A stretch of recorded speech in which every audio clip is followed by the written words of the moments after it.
បើសិនជាជំងឺដែលកើតមកច្រើនហើយអ្វីដែលយើងលើសចំនួនដែលយើងមិនអាចជួយបានយើងអាចជំរាបដល់គាត់ថាយើងគុណធម៌បុព្វាក៏ជួយព្យាបាលដូចគ្នាដែរយើងគាត់អាចអញ្ជើញទៅនោះដូចគ្នាដែរបាទក្នុងករណីដែលយើងត្រូវការគាត់យើងជូនទៅគាត់ករណីដែលគាត់មានបញ្ហាដែលត្រូវមកព្យាបាលយើងទទួលព្យាបាលលើកលែងថាបញ្ហាភ្នែកបញ្ហាម៉ារីកបញ្ហាឆ្កែខាំមួយដែលទីនោះអត់មានយើងព្យាបាលទាំងអស់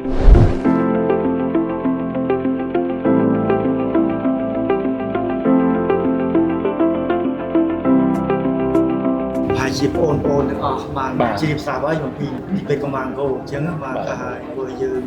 ជាទីពេទ្យមនុស្សធម៌មួយ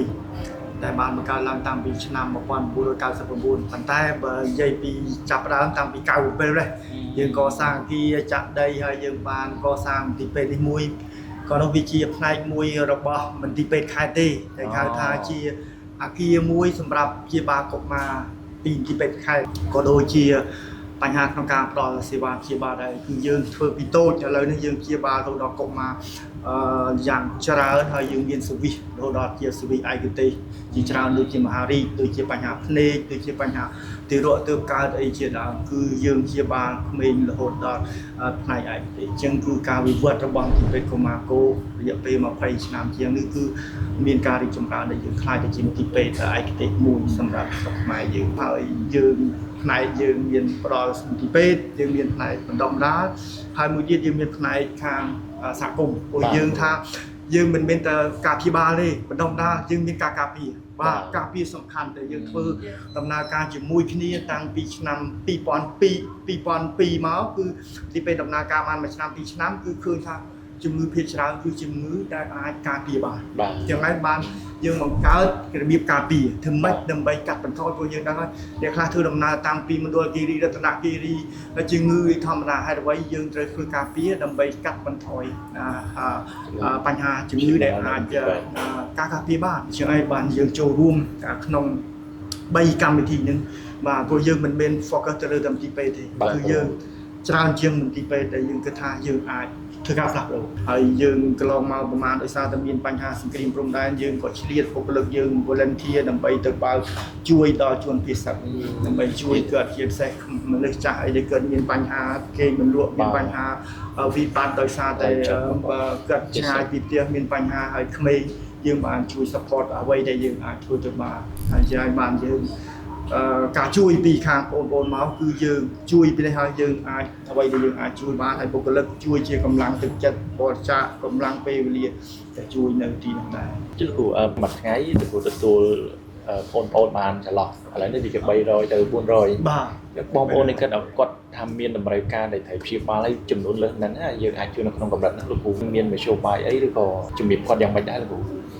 បើសិនជាជំងឺដែលកើតមកច្រើនហើយអ្វីដែលយើងលើសចំនួនដែលយើងមិនអាចជួយបាន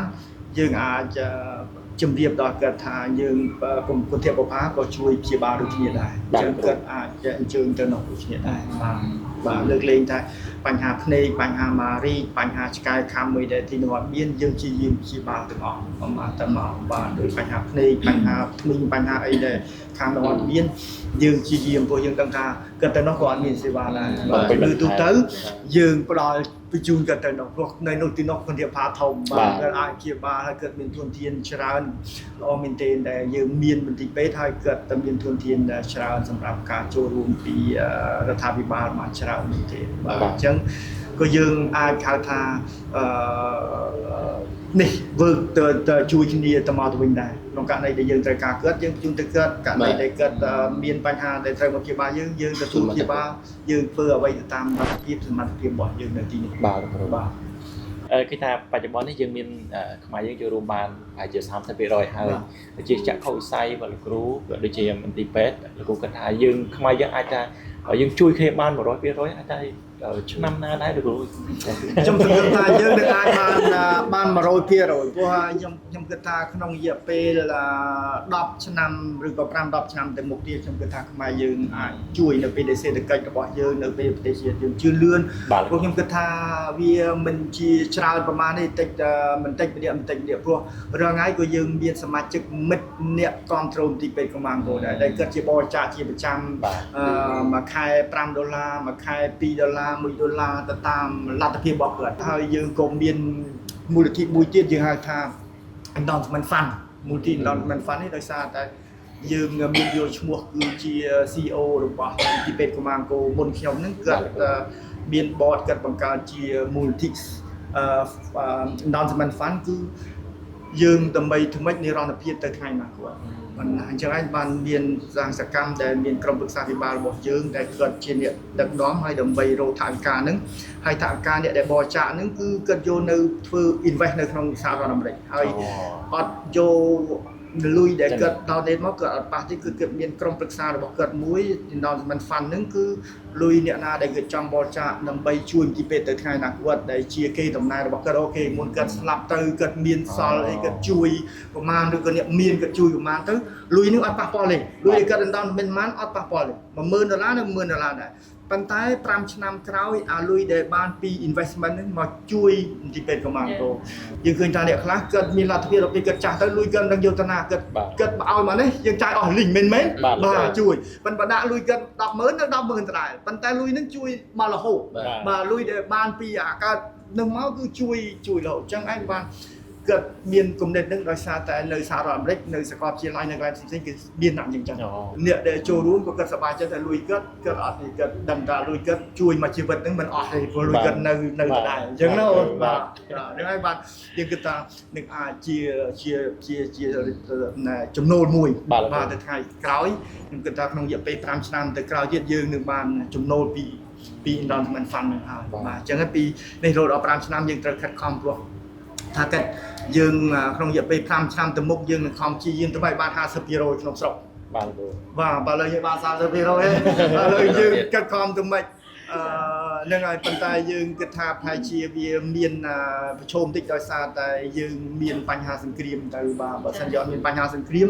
ប្រជាជនយើងគាត់អាចចូលរួមបើលើហ្នឹងយើងត្រូវជួយដល់ជនភៀសខ្លួនយើងត្រូវជួយកងទ័ពយើងជាសំខាន់ដែរអញ្ចឹងហើយបានគាត់ត្រូវ balance ទាំងពីរអញ្ចឹងណាបាទគាត់ត្រូវ balance ទាំងពីរអញ្ចឹងយើងសំខាន់ណាស់កងទ័ពយើងនៅអញ្ចឹងសូម្បីតែបុគ្គលិកយើងក៏ត្រូវតែបរិច្ចាគជួយដល់កងទ័ពដែរអញ្ចឹងណាបាទយើងព្យាយាមmanage នៅទីនេះតើយើងធ្វើម៉េចក្នុងកលៈទេសៈក្នុងរយៈពេលព្រោះវានឹង impact ប្រហែលវារយៈពេលគ្រាន់បើដែរមែនបងបាទតាមពីពាក្យបណ្ដាឆ្នាំនេះយើង fundraising របស់ក្នុងស្រុករបស់យើងធ្លាក់ចុះដោយសារតែតម្រូវការជួយដល់កងទ័ពហើយប្រជាជនជាខ្លួនឥឡូវនេះវាមកភាសាទៀតអញ្ចឹងក្នុង2026មិនតិចជាង6ខែទៀតទេអញ្ចឹងដោយសារតែយើងមាន reserve fund អញ្ចឹងបានយើងអាចដំណើរការបានអញ្ចឹង board ក្រុមប្រឹក្សារបស់យើងព្យាយាមធ្វើម៉េចឲ្យមានប្រាក់សន្សំបាទព្រោះឆ្នាំនេះយើងត្រូវប្រើប្រាក់សន្សំយើងហើយប្រហែលហើយឆ្នាំក្រោយប្រហែលជាប្រើទៀតព្រោះយើងមើលទៅសន្ទុះនឹងហាក់ដូចជាវាមិនទាន់ដើមឆ្នាំ2025គឺល្អមែនទេបាទអមទិននោះគឺខាងយើងគឺថាកិតដែលយើងដាក់រេសនឹងគឺល្អដល់ចាប់ពីពេលនោះមកគឺថាកិតរបស់យើងព្រោះសកម្មភាពយើងធ្វើអត់បានទាំងអស់បានខែនេះសកម្មភាពយើង event អីយើងកន្សែងទាំងអស់អញ្ចឹងបានប៉ះពាល់អញ្ចឹងបានយើងត្រូវប្រើប្រាស់ reserve យើងមករយៈសិនបាទដោយសារតែយើងមានក្រុមប្រឹក្សាពិបាលមានការចាត់ចែងមួយតែល្អអញ្ចឹងយើងព្យាយាមធ្វើម៉េច reserve ឲ្យបាន6ទៅ7ខែអញ្ចឹងយើងអាចចាយហ្នឹងសិនបាទហើយនឹងប្រឹងបន្តទៅទៀតបាទអរគុណច្រើនអរគុណ